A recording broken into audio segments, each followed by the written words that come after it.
Eu sou a Samanta, dando continuidade à apresentação desse trabalho. A gente vai fazer a verificação da pressão dinâmica no barrilete. Então, esse foi o barrilete que a Luciana apresentou, né? Nós fizemos a divisão em trechos. Aqui estão representadas, cada círculo desse representa uma coluna, tá? De distribuição de água. E nesse caso, nós verificamos a pior situação. A pior situação é essa que está desenhada com a marcação em vermelho. Então, foi considerada a pior situação em relação à pressão dinâmica, onde vai ocorrer a maior perda ali de carga. Então, essa pior situação, ela resultou numa distância de 18 metros e 61 centímetros.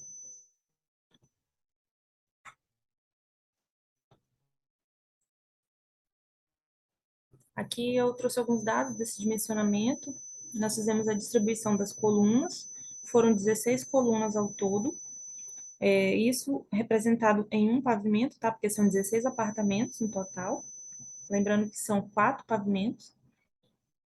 Aqui a gente tem os pesos de cada coluna, a vazão e o diâmetro de cada tubulação. E aí a gente teve que dividir esse barrilete em trechos. Aqui a gente também detalhou os trechos, qual foi o peso em cada trecho, a vazão, e o diâmetro do tubo para cada trecho.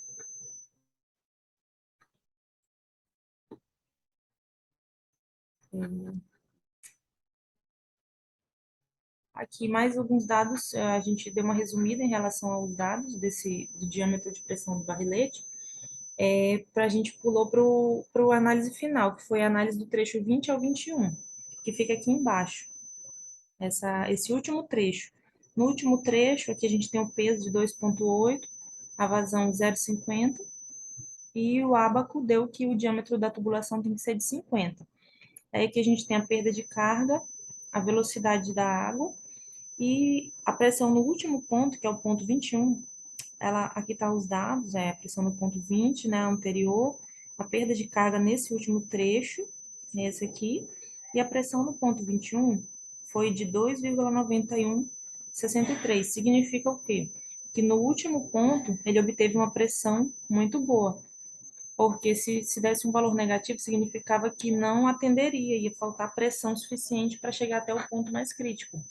Na verdade, ela ainda teve uma sobra em relação a essa pressão. Aqui a verificação da pressão dinâmica, né? No final dos cálculos, nós temos a verificação dessa pressão dinâmica no chuveiro do último pavimento. Então, aqui eu trouxe a isométrica desse banheiro. Então, a gente tem o chuveiro, a bacia sanitária e o lavatório. Então, aqui a gente fez detalhamento do isométrico. Nesse caso aqui, a coluna é a coluna 13, tá? E aqui a gente tem alguns dados. Nessa análise a gente fez a divisão dessa tubulação em trechos também. Então, aqui a gente tem a descida da coluna de distribuição, aí vem aqui do trecho do lavatório até o trecho D, até o ponto D, do ponto D até o C, do C até o E e do C até o B. Então, a gente fez análise do peso e da vazão entre esses trechos e o resultado final, tá? Porque a gente calculou cada trecho desse, o resultado final disso, que foi a pressão no ponto B, obteve um valor de pressão no ponto B de 1,49. Isso significa que o dimensionamento foi adequado, a pressão é suficiente para atender, tá, esse ambiente. Aqui a gente tem a alocação do reservatório e distribuição das colunas de água. Então, como a Luciana apresentou antes, aqui a gente tem o barrilete, a representação do reservatório inferior, e aqui vem a tubulação desse reservatório inferior em planta, né, abastecendo esses reservatórios superiores. Aqui a gente tem o detalhamento de como que ficou essa distribuição de água, né?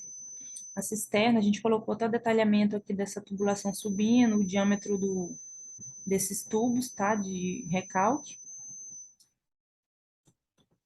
Aí aqui a gente tem um detalhamento, tá, de como ficou esse sistema de distribuição. A gente optou Nesse detalhe aqui, a gente tem uma caixa de 10 mil litros. Então, lá em cima, a gente ficou com duas caixas de 5 mil litros.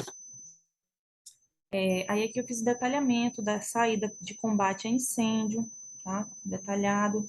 Aí, saindo das duas caixas d'água, a gente tem a tubulação de limpeza também, para fazer, quando for necessário, fazer a limpeza desses dois reservatórios. E esse terceiro ponto aqui trata do consumo, tá? Então, o consumo vai ser realizado.